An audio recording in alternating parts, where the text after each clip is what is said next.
Good afternoon, ladies and gentlemen, and thank you for coming here to this afternoon. I hope everyone is safe and taking care during these really tough times that we're all seeing. One request I would have is for everyone to please keep yourselves on mute so that there's no audio disturbance when Mr. Roy is speaking to us. Yes. So good afternoon, ladies and gentlemen. My name is Pranali Raut and I'm from the Broadcast India show organized by Nürnberg Messe India. And I would like to extend a really warm welcome to all of you attending our webinar today on Size Matters, Excellence of Full Frame Sensor and Form Factor by Mr. Alphonse Roy. I would like to start firstly by thanking our partners Canon and Visual Technologies India for their support in putting this together. It's been quite a fun session to get to know these people and set up this entire afternoon for you all. Now to move on with everything, let me introduce our speaker for the day, renowned director of photography, Mr. Alphonse Roy. Mr. Roy has a unique career graph unlike many. He has started his career as a documentary and news cameraman. His recognition in this genre has come in the form of an Emmy Award for his documentary titled Tibet, The End of Time. He then added wildlife to his repertoire as well, specializing in cats and reptiles. He has presented many wildlife films produced by Animal Planet, Nat Geo, and BBC, with his most popular films being The Great Cats of India and Tiger Kill. For this, he has been awarded a special achievement in cinematography by the Hugo Television Awards in Chicago. For the last decade, he has been working in Bollywood as a features DOP, making his debut with Aamir and going on to shoot more than 15 feature films since then. His recent box office hit was the film Raid with Mr. Ajay Devgan in the lead and directed by Mr. Rajkumar Gupta.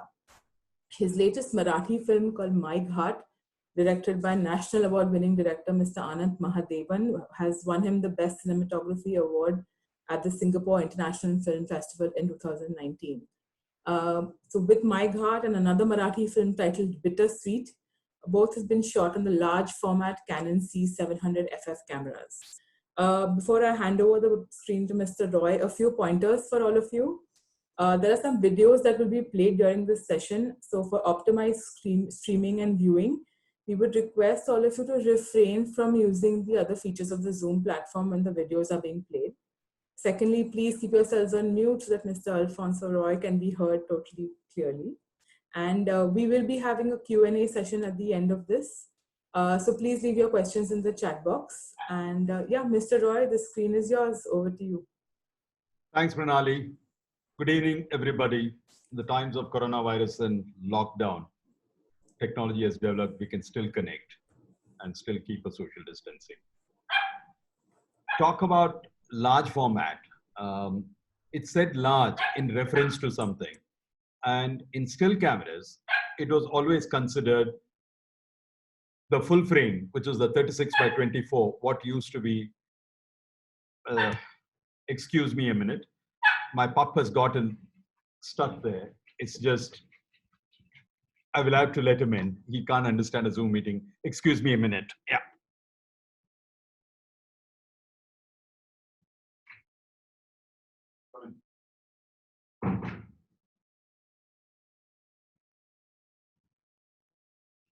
Sorry about that. Yeah, to continue from there, when you say large, it's in reference to something else. And that's in the stills. It used to be the full frame 36 by 24.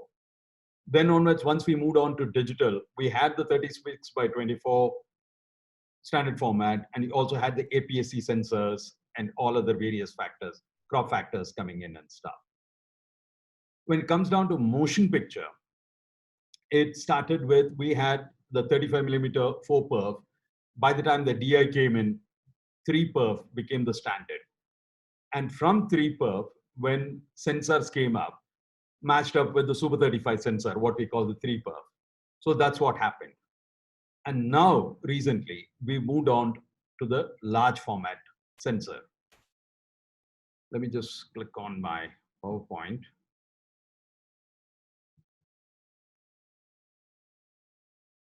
Well, larger the size, better the performance. We have a sexy title.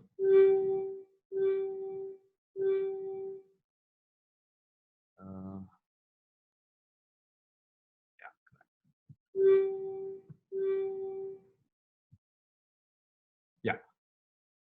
So compared to the Super 35, if you're all aware of the pinhole camera, which we used to do, the image formed is always a circular image. So there was an image circle which was needed for the Super 35 sensor, which is the 3-perf equivalent. When we moved into the large format, we needed larger lenses. Basically, what we mean is lenses with larger image circle. That meant buying a whole lot of new lenses, rental houses or anybody who wanted to kind of buy the camera. That's why there was a big jump in the rental when it came down to full frame, large format sensor cameras, because the lenses were new. When it comes down to zoom lenses for them, we still don't have a full range of lenses for the full frame.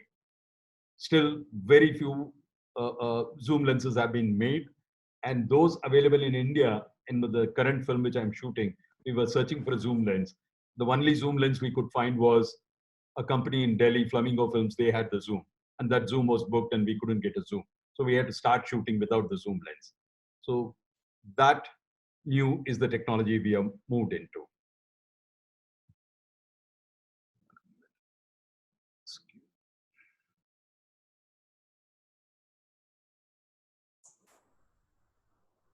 The arrow is hidden behind. So you can just use the cursor to the keys to move them. Yeah. That's the relative size of Super 35 to full frame. The point which I had said. Here we have the image circle needed for various lenses. You look at Red Monstro, it has a really large sensor. That's the largest sensor available now, one step less than the 65mm sensor. And that needs, that has a diagonal of 46.20. How do they decide what image circle will match a particular sensor? Is designed by basis of the diagonal. You take the diagonal of your sensor and your image circle, if it is up to your diagonal, then it works just about. But for various other reasons, including future proofing, most of the people have gone up on their lens. Like right now for the Red Monstro, if you see we put up, it's 40.9. So it's not that the diagonal is 46.20. You look at most of the lens manufacturers, it doesn't reach the Red Monstro. So Red Monstro needs a separate set of lenses. Other things like Canon and all have reached up to 43 point something, which I'll show it in the next slide. It'll be there.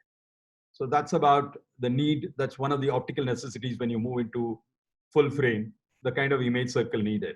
So as the image circle changes, also changes the kind of focal length. If you're used to Super 35, a set of lenses which are used to Super 35, and if you're trying to make decisions on that, then you need to kind of change that whole thought process. I'll explain that in the next slide. One of the advantages of large sensor, as written on the screen, larger the pixel size, higher the sensitivity, lower the noise level. Two factors kind of came into this. One is as the pixel size increase, it's just like with any of our lenses, the micro lens, which is on top of the photosensitive plate, that acquires a lot more light. That's one reason, larger the pixel, higher the sensitivity. And the minute the higher the sensitivity happens, your noise level drops down on the low light areas, And another technology which came into this is the backlit sensor. When they say backlit sensor, it's not that they put a light behind the sensor, but what they've done is the circuit used to be in front of the sensor, and they have shifted it around and brought it to the back of the sensor. That helps kind of absorption of more light onto the photo side.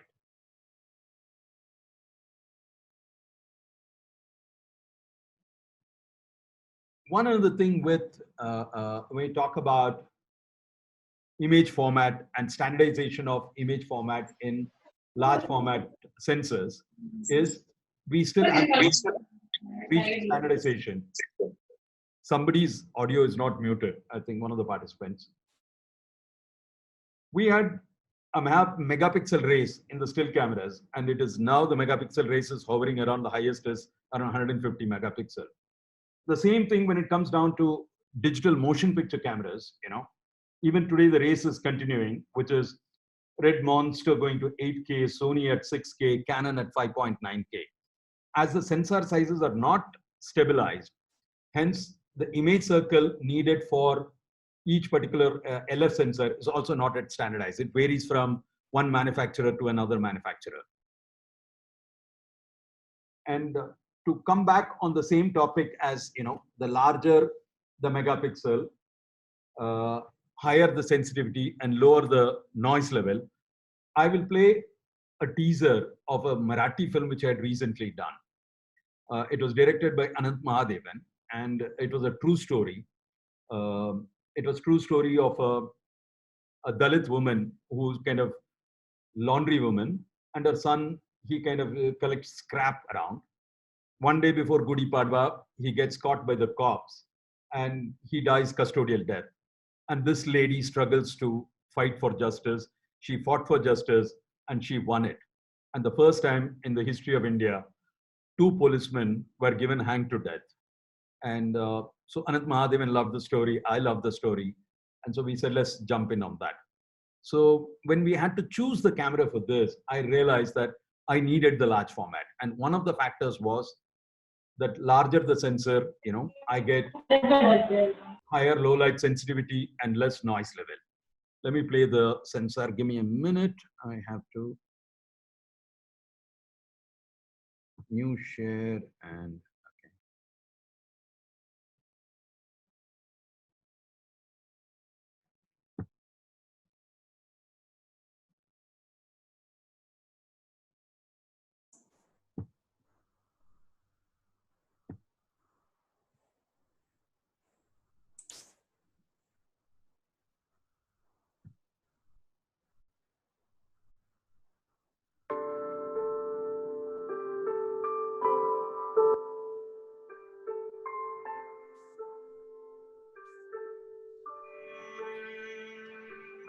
आडव्याच्या दिवशी कोठडीत हाल हाल करून मारला. हा एक अपघात होता असा निष्कर्ष क्राईम ब्रांचने काढलाय. कोणीच साक्षीदार नाही.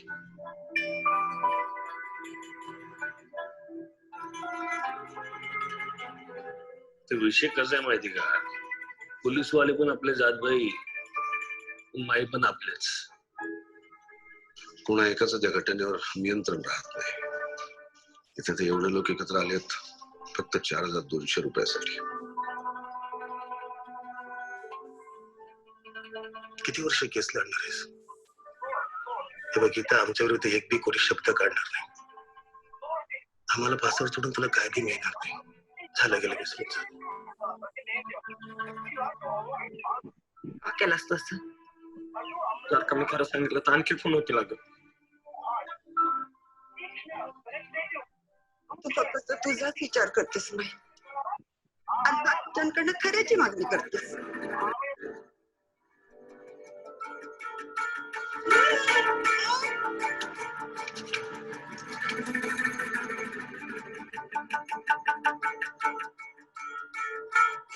हे म्हणजे नितीनला रोज मारल्यासारखं झालंय, आणि उद्या मीच मिले तर.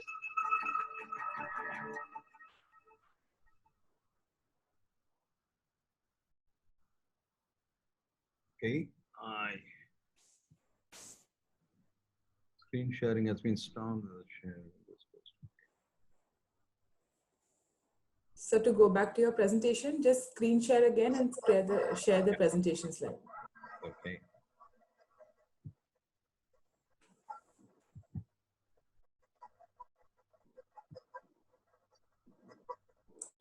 Okay. How do I get out and get my image? Get out of the. I had to pause the share, I presume. Yeah, you can just do resume share and it will come back on. Okay, fine. Yeah. I can't see others. Okay. Okay. So we can see the participant. Yeah. No, Okay. we can Fine. see it. Yeah, you can go ahead. Yeah, great. If you had noticed in that, I'll start with references of one is the opening shot, which is a scene. That scene was set because a gradual events over the day. By afternoon 3 o'clock, they find the boy is dead. Go down to the police station. The postmortem happens. At night, she cremates it. The police make sure that she cremates it as fast as she can. And in the morning, when she's kind of going down to dissolve the ashes, immerse the ashes, that's when the boy's friend comes and tells what really happened. It was so time bound when he narrated the story, and this is what happened in real life. We were trying our best to be as true to the story as possible. And so we had to shoot that early in the morning. We are shooting a Marathi film, and there's no question of shooting for multiple days and stuff on dawn. So we started by, I went to the location, did quite a bit of recce. The scene had to happen while the sun is rising, okay? And it was a scene comprised of some 6 shots, basically these 2 guys talking. So we planned it out, rehearsed it out. We got our master just at the crack of the time when the sun would rise. We got our master finished, no chance for retakes. Moved into our cuts of both, finished it, and that's how we shot that scene. And at crack of dawn in sunrise, with such a large latitude, and we didn't have any fill lights or anything because in my view, it was spoiled it up. There was not enough light to even bounce out of thermocols or ultra bounce or anything of that kind. It's very soft in the morning.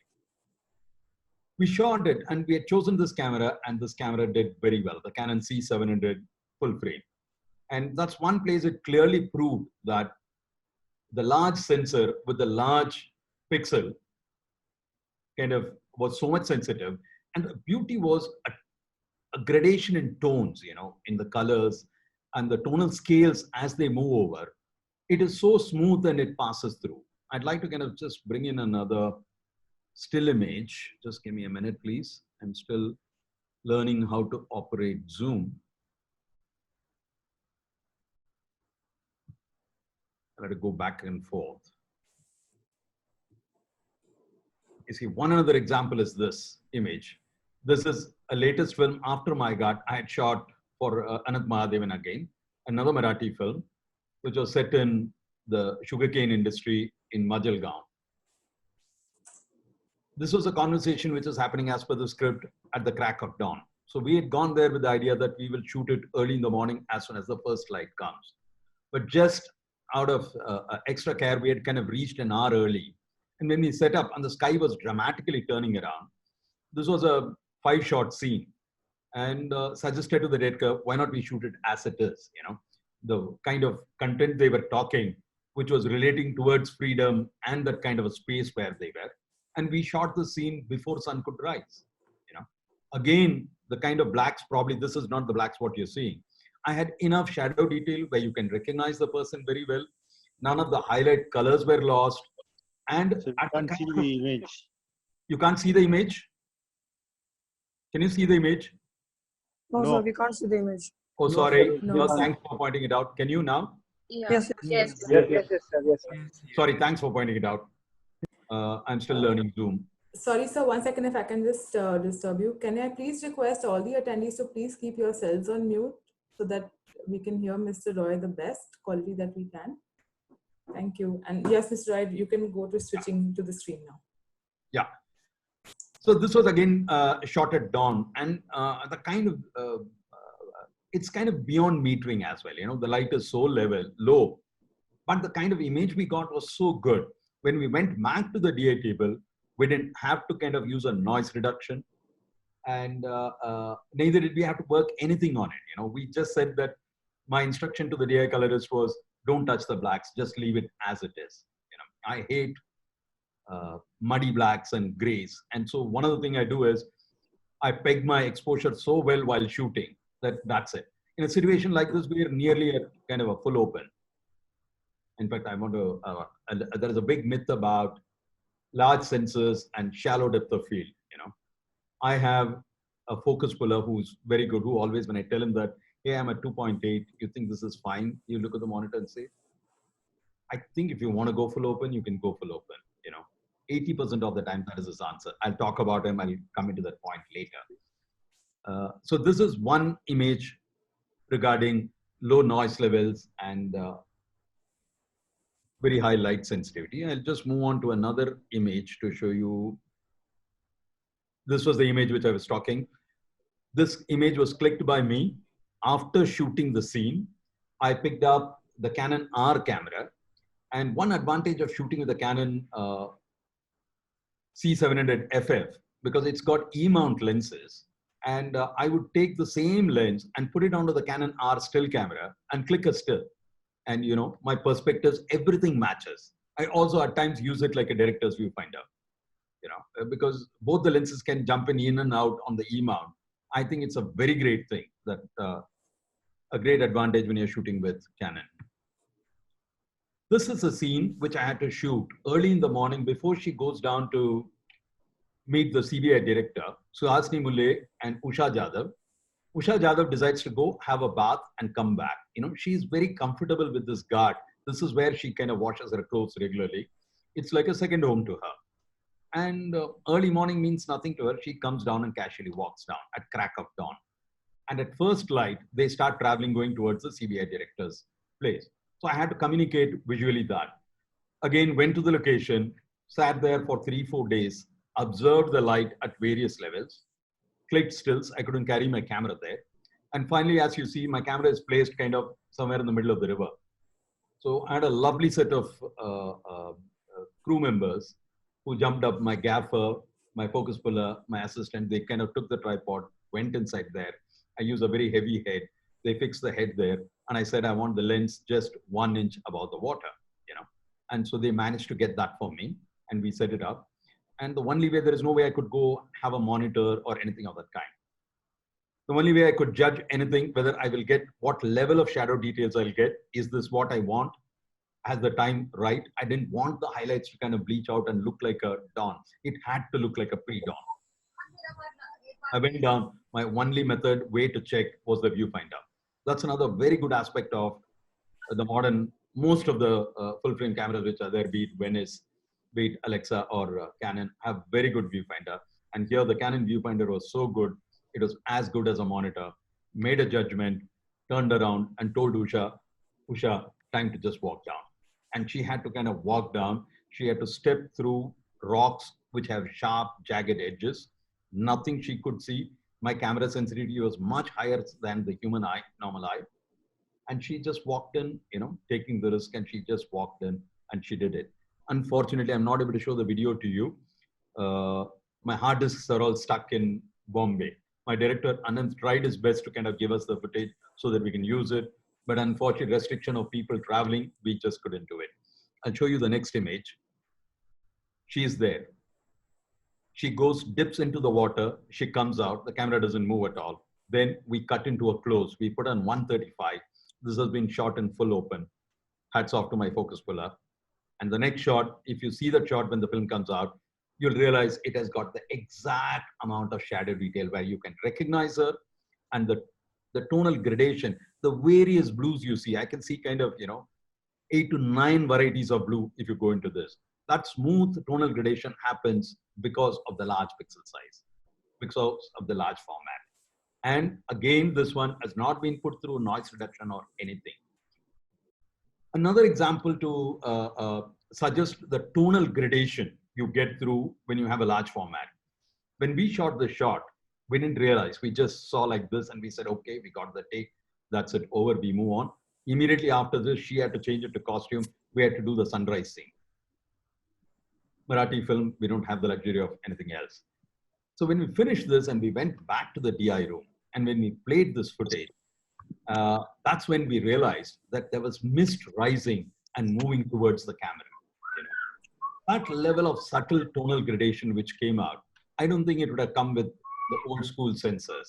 You know, that's again the credit to the large format sensors.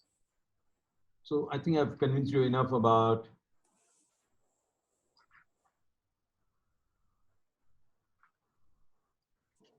the larger the sensor, the larger the sensitivity and the noise level. Again, this shot, I did not put it through any noise reduction. Let me just move on and try and show you something else. Again, this is a shot. I mean, I don't know whether you can really appreciate what I'm trying to communicate, which is, uh, you know, it's a true story. So I wanted to kind of, I love Indian skin tones, you know, and I wanted to kind of, I love to celebrate the Indian skin tone, the browns that we have. This actor had a lovely skin tone, you know. One of my assistants had to kind of make sure the initial days of shooting, please trust us, don't use any makeup, and we will show you so very well on screen. As we were shooting it, as the shadow falls down, the tonal gradations which go into the brown up to the black, you see so much tonal gradation when you see on a large projection, you know. That is something which adds to the richness of the film altogether. And B, most of the time we read an American cinematographer of Hollywood-based cinematographers, when they use the high resolution camera and high MTF lenses, which is the modern lenses, they all end up using a softening filter in the front, you know. We use it for glamour, most of our Bollywood films, but this is a non-glamour film and I didn't have any reason. The image that you see on the big screen at 5.9K resolution, without any diffusion, the Canon Cine Prime lenses. We did not use any diffusion, neither during shooting nor during the post. And the skin came out as we see in a very human kind of a thing. And the kind of perspectives which I see with this lenses, it's far more closer to the way you see. You know, it could be a very personal thing. I can't scientifically prove it. But if you look at comparison of lenses for the uninitiated or the people who are going to start with the large format camera, from moving on from Super 35 to this, there is a big change in perspective happens. Like this man, where he is, this is a shot in a hut. If I were to shoot this shot, I would have had to use a 16mm lens to get this kind of a frame. But I shot this with 24. One of the things for me in cinema is cinema is make-believe. I sincerely believe that sentence. And when my viewers watch it, they need to believe that it is happening for real. Only then the impact of the story is going to kind of reach. You know, I am an Indian. I know for sure that what a big landmark judgment this was. You know, somebody losing their son on a custodial death, who doesn't have educational power, who doesn't have monetary power, doesn't have muscle power, but this woman goes and fights in the judiciary and wins her case. So it's such a big story for me. I mean, it needed to go out, and it needed to go out and create the same level of impact. It needed to look real in terms of skin tone, in terms of everything. And the last is, I don't want to have a distortion. I don't want to go and say that, look, it's too small a hut, I can't shoot here. Let us build a new hut in a set. No, there is something I get from real locations. I love it. And especially for this story. For a film like Raid, where it's a commercial box office, I shoot in sets, you know, and comfortable. There also, again, we work hard, use different methods to make it look real. Here, in this, the width of the hut where he's standing, and there's a wall near him, it's only, and I'm barely kind of 6 feet. And I shot it with a 24mm lens in large format, and you don't see any distortion. I hate distortion completely, especially in films where there are true stories being said, you know. The content shouldn't be distorted. The same as that, the images also should not be distorted. You know, it disturbs me very badly if straight lines are disturbed very badly. I will, so hence that's one other thing. I'll just go back and I'll try and show you the equivalent of lenses. Mr. Roy, sorry to disturb you. Just one Yeah. point. The video, if you can share the trailer for Maighat again once, because there was a I can do small that. lag in that. So we just like to have it so that everybody can probably see it once again. Okay, I'm just going to stop screen sharing, move into it, Yes. cue that's it, and fine. then do Yeah, that. That's Yeah. fine. That's Okay. Okay. okay. Minute.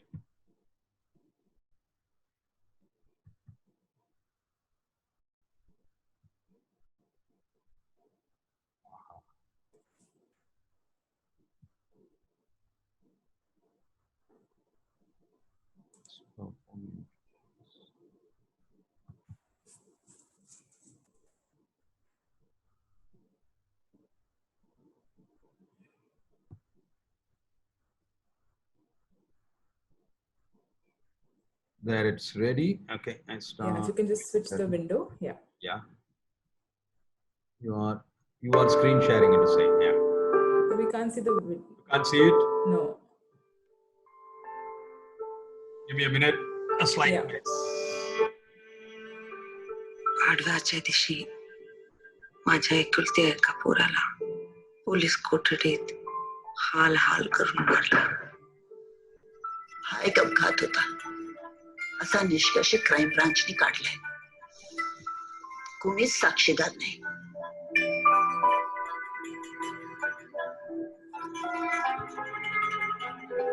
ते विषय कसा आहे माहिती का, पोलीसवाले पण आपले जातभाई. Maybe you can just open it and then play it again, sir. Yeah. Are you hearing the audio?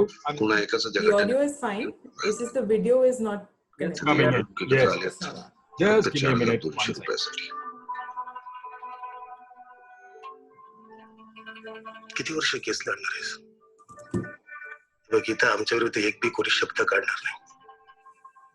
आम्हाला password सोडून तुला काय बी मिळणार नाही. We hear only audio. Yeah, I know that. What happened is it opened twice. Yeah. And I had to search which one was playing and to stop it. So Sorry if you about can, I that. think just open this and then play it. Yeah. Just give me a minute. Yeah. I will open this with. Are you able to see the screen? No, not yet. No, not as it. Okay. I am screen sharing. Okay, I'll reduce. Okay, I'll go back to new sharing and I'll do it. Yeah, you should see it now. 1 sec. Yes, now it is. Yeah, I'm playing it now. Yeah. Sure. Thank you.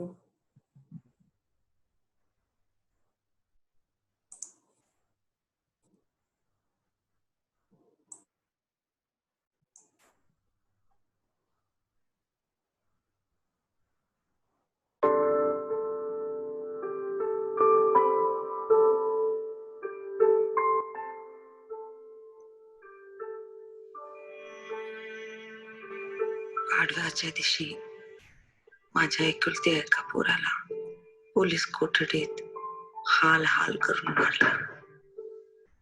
हा एक अपघात होता असा निष्कर्ष crime ब्रांचने काढलाय. कोणीच साक्षीदार नाही.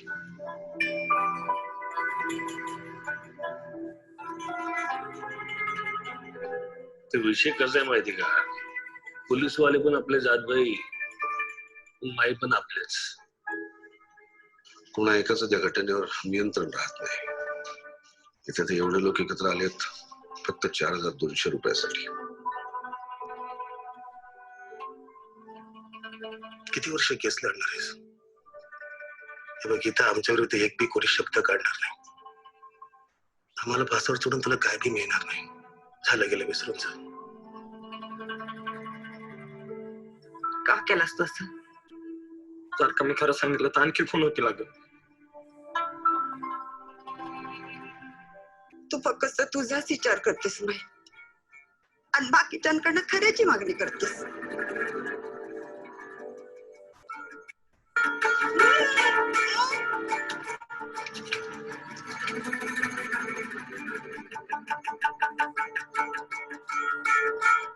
हे म्हणजे मी तिला रोज मारल्यासारखं झालंय आणि उद्या मीच मिळेल तर.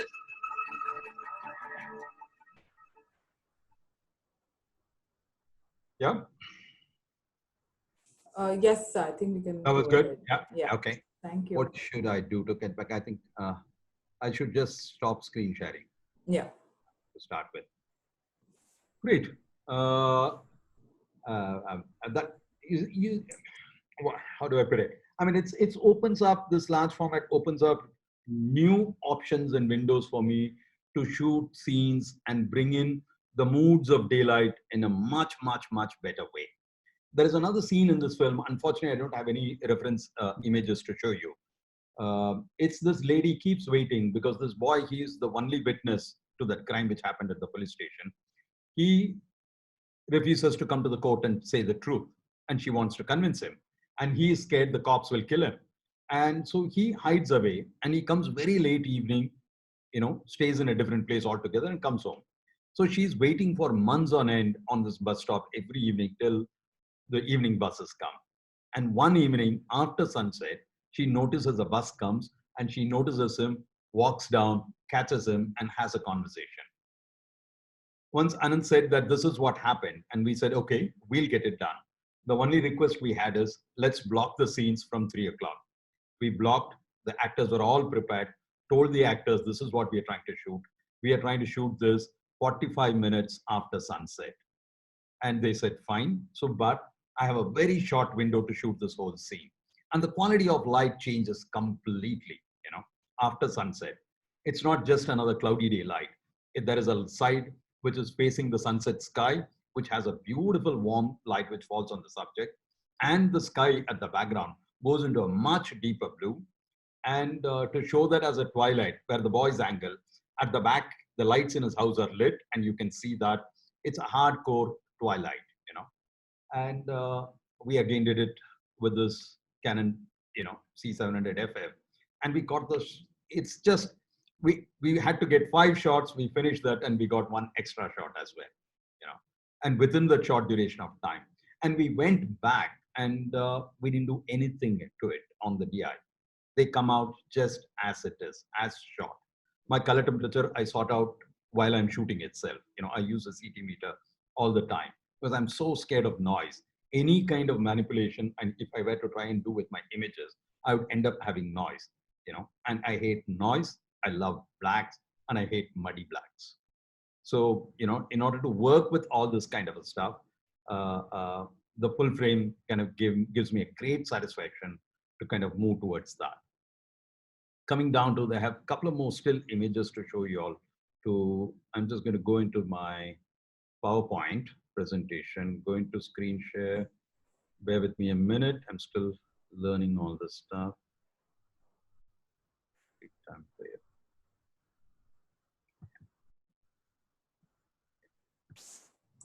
Is that on? Can you see that? Yes, yes. Yeah, you it's can. on. Okay, this was that image. This again, Yes. I've said.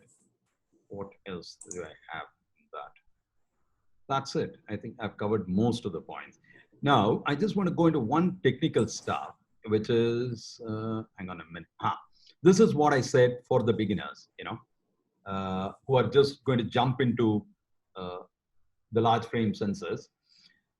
But you are highly experienced working on a Super 35 sensor, then this is what happens to you in terms of lenses. If you look at the row at 16 millimeter, for a Super 35, the angle of coverage comes down to kind of horizontal, comes to 73.19. You see the same thing at 24 millimeter for full frame, large format sensor at 74.8. That's what comes close to it. So I hope now this communicates to you that what you would shoot with a 16 millimeter lens in a small hut or in a narrow place with the distortion, you can cover the same thing with a 24 millimeter. You will cover the same angle of coverage with 0 distortion. That's what happens, And similarly, it keeps changing. Normally, it's kind of like one step above kind of. For a 24, you get the closest is 37. You might pick up a 35 rather for that. For a 50 millimeter, you start working with a 75. For a 75 millimeter typical, you'll have to go down to, 116, you don't get a lens. Then you look at a 135 kind of a stuff. That's how it kind of keeps going on. So this is something which for beginners can be of help. Right. Again, kind of listing out, hang on, why is this? Okay. Aesthetic advantages of large format, shallow depth of field, and better bokeh. I mean, when you use the bokeh, you're talking about. Oh my, I found this on the web. Forget that. Oh my God, my Alexa decided to answer me. I use some words. Strange. Okay. Bokeh is kind of just looked at as for glamour, you kind of look at bokeh. I look at shallow depth of field as a very definitive visual aid in storytelling. Cinema, the difference between drama and cinema is, in drama, everything happens in the wide shot, like Osho's film, Whereas when you come down to cinema, you want to take the audience's eye into a particular close thing, then you cut into a close and move in. If you go one step above, even in the close-up, I want my audience eye to be only on the character because he's speaking such important dialogue. I don't want anything else to come into focus.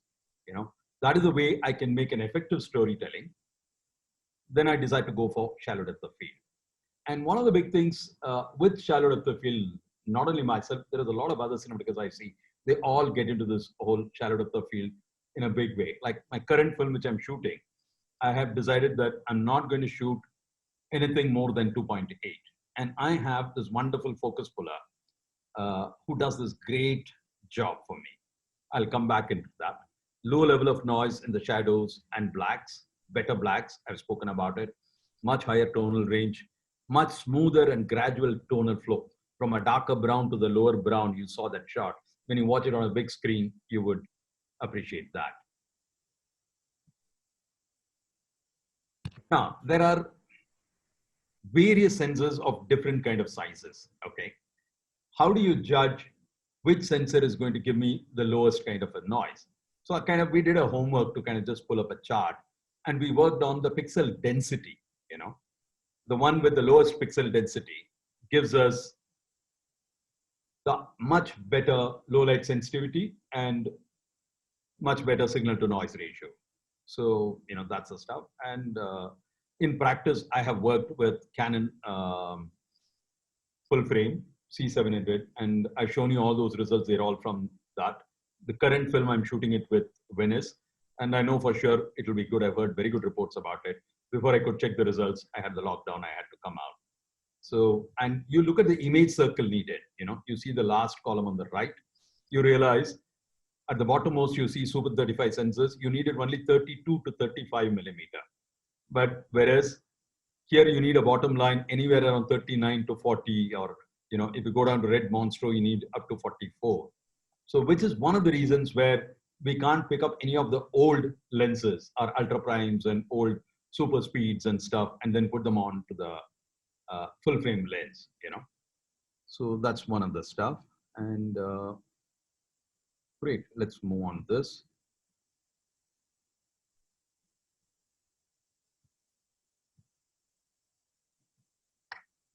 There's one thing which woke me up and touched me was Roger Deakins' speech on the Oscar podium. I'm sure everybody has heard it, read it. But when I re-looked at it, he underlined a very clean say. One good thing that he's a good human being, other than being a good cinematographer, where he clearly said it belongs to my wife, James, who worked on it with me. I appreciate him for that. And then he says it belongs to my assistant and focus puller, Andy Harris, who is somewhere up there, who is the pinball wizard of focus pulling. And you will know what he does because he only notices it when he makes a mistake and he never does it. I was so happy to hear that. You know, I have a focus puller who works with me. His name is Utpal Ray. And I had a slide for him. Hang on a minute. Yeah, that's Utpal Ray, based in Bombay. He's from Orissa. Every time, as I told you earlier, I go down to 2.8 and I ask him, I'm looking through the viewfinder and I feel something is not right. I need to separate this actor even more from the background. Can I go down even more shallow depth of field? But looking at the perspective, I don't want to change my focal length. He'll say, go ahead, do it. One thing I do these days, once I've shifted to full frame and in the last 2-3 films is, I take much longer time to set my frame. You know, I set it up, request my actors, can you please do an unemotional, not so straining, just the physical movement of inside the frame so I can decide where to place my camera? This man, he will, from the morning till lunch break, he will sit by the side of the camera and never ever move out. He'll observe the actors, he'll help me with the camera shifting, get that critical 1-inch front and back. Finish that, he would make his reference markings, get his focus done, then say, done, go ahead. You know, that's when he says, you want to go to 1.3, go ahead, do it in 1.3. And it's like that water scene was shot full open. There was no other choice for me. And there is no way I can get an out of focus shot. You know, I can't redo that shot. And the close of her going into the water and coming out, you know, she just walks into the water. We told her, you stop, we change lens, then you go in. And that's an 135 lens and full open, and he gets it bang on, no tape, nothing. All I'm trying to say is that it's worth investing on a good focus puller if you're working on full format, full frame sensors. And it's a very big myth that it's very difficult to work with full frame. No, not at all. Theoretically, yes, the depth of field does drop, but it's very minimal. If you have a good focus puller, you can pull it through.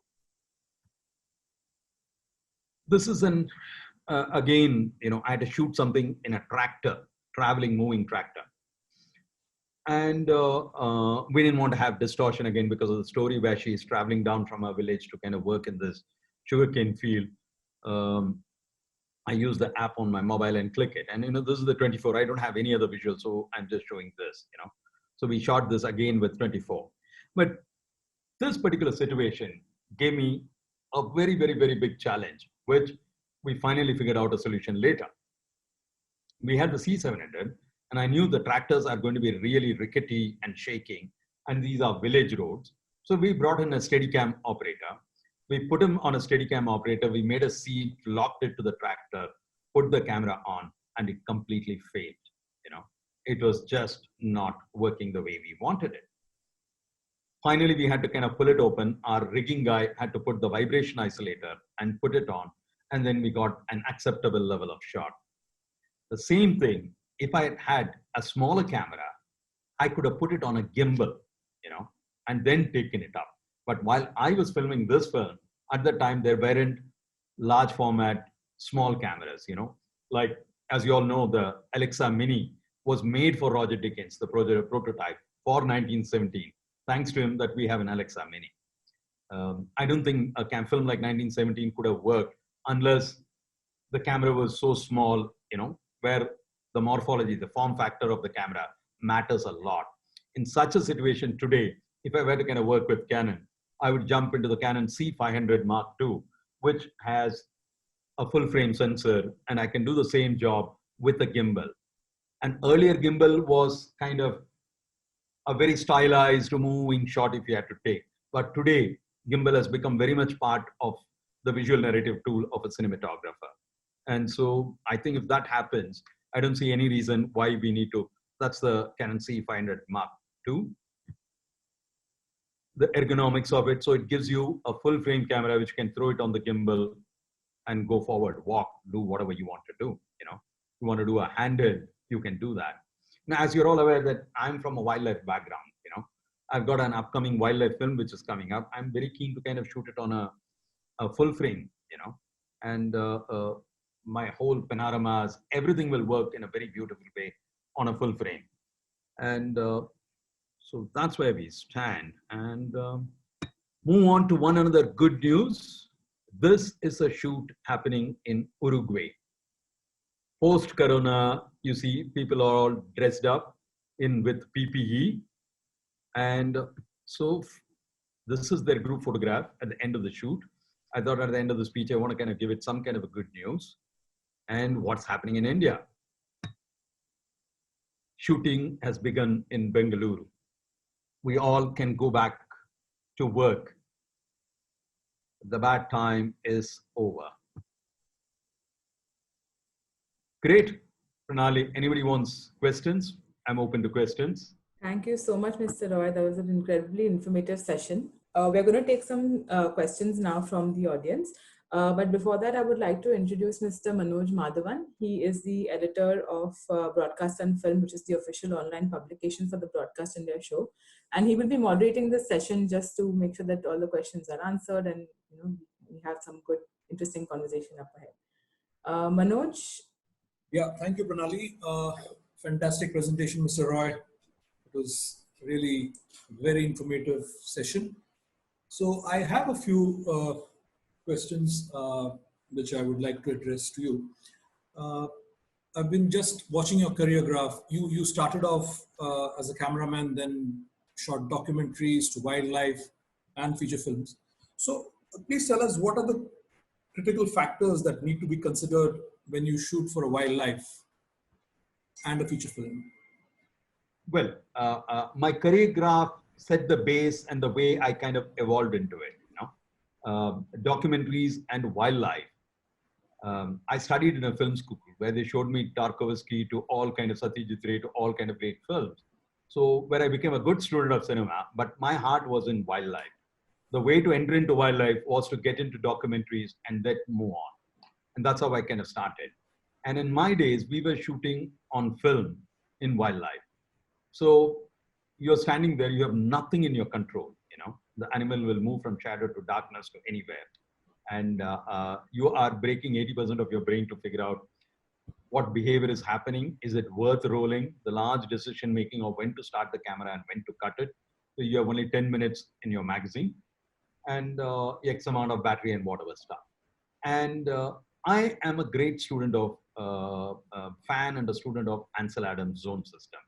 So I got into kind of studying zone system, and then I started adapting it to filming when I was shooting wildlife and documentaries. So that helped me to kind of zone in on before I kind of click an image or crank my camera. I know within my frame where my highlights stand, where my midtones stand, where my shadows stand, you know, very clean, and 80% of the work done while I'm shooting. And the same thing when I came down to kind of digital, it was very easy for me to kind of adapt into digital, you know.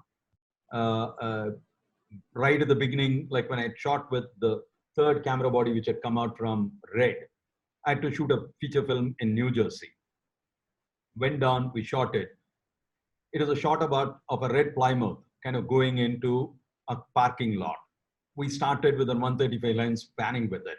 The camera would start and it will stop at just as soon as the car came to a particular gate, which was kind of just 15, 20 feet from where it started. We kept breaking our head and we said, why the hell is it happening? You know, the processors which were in those days couldn't handle so much data.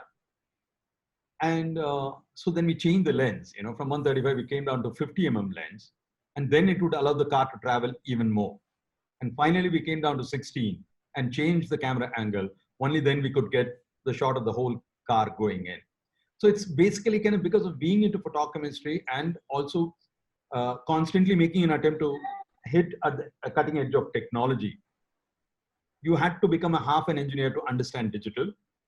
And coming to talk about the whole exposure, Ansel Adams and stuff, because I came into Ansel Adams and adapted zone system to shooting with film, I adapted a very similar thing to shooting in digital as well. Hello. The digital, when it started, it was much high contrast, you know.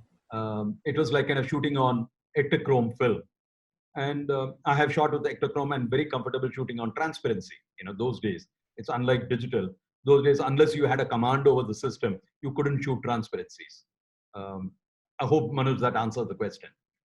Yes. Another factor was about how do you control exposure when you're shooting wildlife?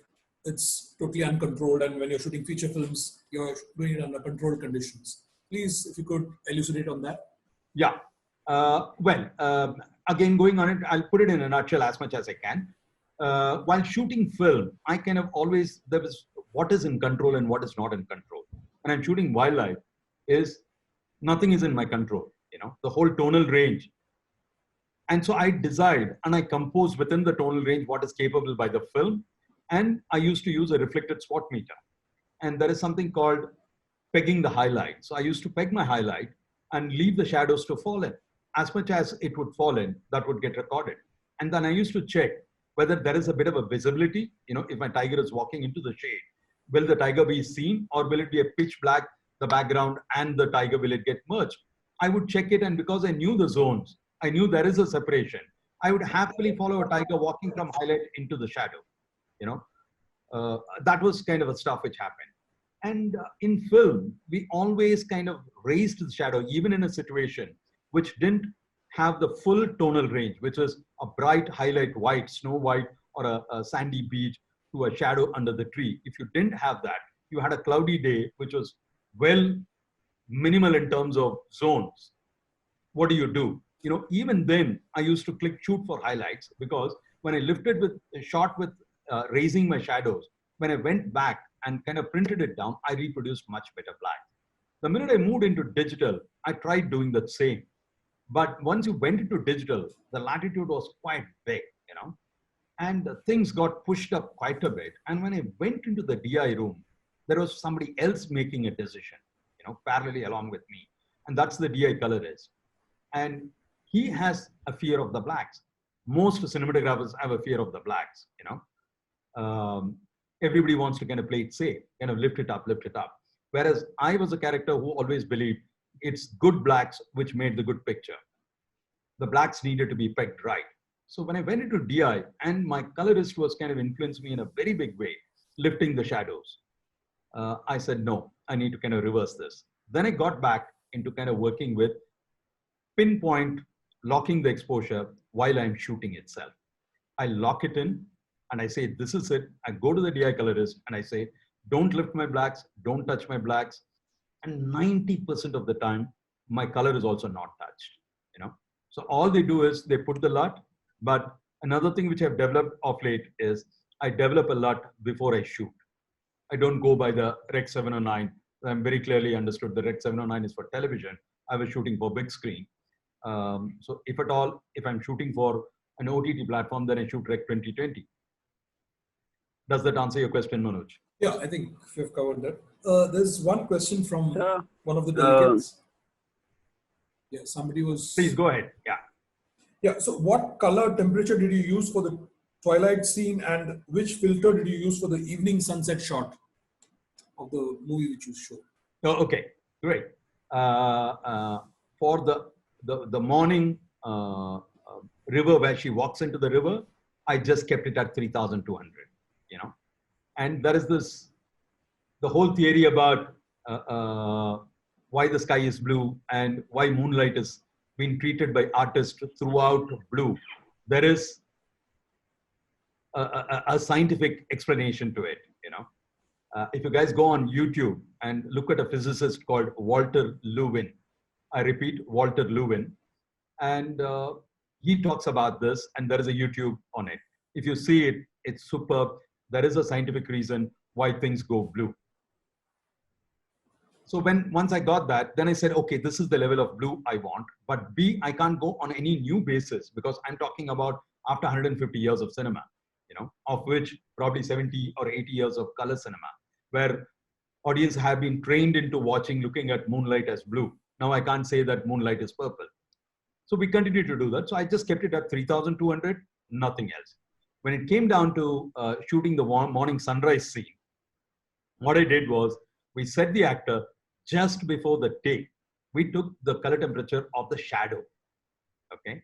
And whatever was the color temperature of the shadow, we set it up, which is the basic skylight, which is blue, and the warm light bounced off from the surroundings, but no direct warm light on the sensor of the color temperature meter. And we set that color temperature, and we went to the DA table, and we made sure nothing is changed. Not even the density. Sir, I have one question. Sir, student of mass communication from GT Goenka University. Sir, for beginners like us and the students, which camera you will recommend it for us? Like like for learning and for shooting documentaries, films, for short documentaries, film for the festivals, for the student level festival. So, which are the basic level cameras, lenses you will advise us to use? A very generic question, but I'll give it out because, next I feel like asking what is the level of quality you want in your image, that's kind of directly related to the choice of the camera. But if it is a documentary camera, then one important thing is pick up a camera which is small and easy to handle, These days you have so many of these modern cameras with stabilizers and all this kind of stuff. I mean, like Canon has come out with if you want a decent quality, as well as good picture quality, if you can afford, Canon C500 is a lovely camera for that. That is what I'm considering for my next wildlife project. A couple of more questions, sir, before I hand it over to Pranali. Lighting plays a critical role. How important do you feel that there is a need for checking light meter when you're shooting outdoors? Lovely question. There is a big myth around where students and everybody think, in digital mein meter nahi chahiye. You don't need a meter for digital. I can see everything by the monitor. Which is, I don't believe on that. If I have to set up my lighting, my contrast ratio is very important. the level of blacks I want to keep.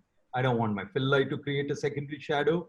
So I go by incident meter strongly for lighting, for measuring my lighting ratios. Number two, in terms of exposure, if you want, there is something called a true color reproduction, which you work with your color temperature and stuff. Then another thing called accurate tonal reproduction. An Indian skin tone has to look the same, a Dravidian skin tone or my skin tone, the level of brown I have, it needs to look the same. It can't go 1 micro lighter or darker. So if you need that, the only way you can do it is by, or rather, one of the way you can do it is by an incident meter. So I strongly insist on an incident meter. I still set exposure for my motion picture cameras with digital cameras with an incident meter. But when I shot wildlife in film, I shot with a reflected meter. So if I were to kind of now go out and shoot with wildlife with digital cameras, I'll go back to the reflected, but I will not use a reflected spot meter. Today, taking advantage of the technology, I would use the false color, So I would pre-check my false color pretty well. And the luck and the good thing that has happened with development of technology is today's viewfinders are so good, Some of the viewfinders are giving a resolution of 1920, 1080, that level. That's the kind of 6 years, 8 years back was considered a professional quality. And quality of viewfinders like. So I'll come to the last question, sir, because please we can go on with the session, but we have time constraints. Please, Manu. The last one, there's a question that can we get extended depth of field in large format sensors? Why not? The optical principles are the same for Super 35 as well as the large format. If you want to shoot Citizen's Kane again with deep focus, you can. If you go down to 16, you'll get it. Except it will be slightly variant. You need to do a mathematical calculation. And these days there are so many apps. And the app that I use on my mobile phone is the PCAM, which will immediately tell me before I shoot. You can either say that I want this much depth of field, or you want to check how much depth of field we will get for a particular aperture. It's 100% possible. Okay, I think a very interesting round. I'll hand it back to Sir, Pranali. there is one question. Yes, please. Go ahead.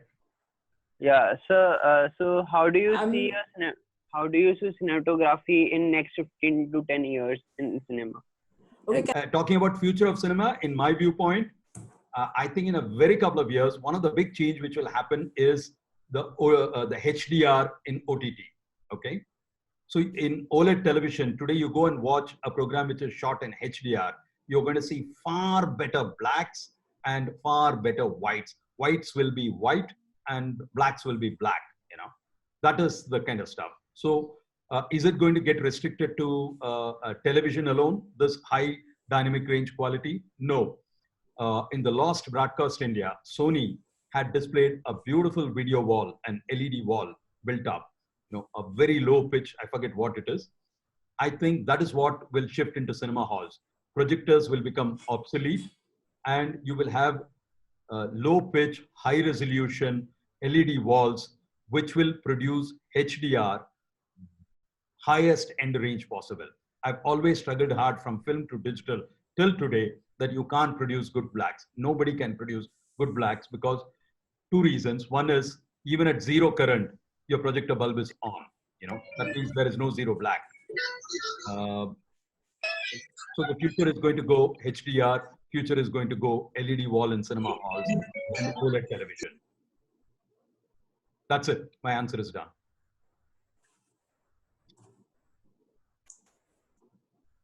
Sorry, Manoj, we can't hear you. You're on mute.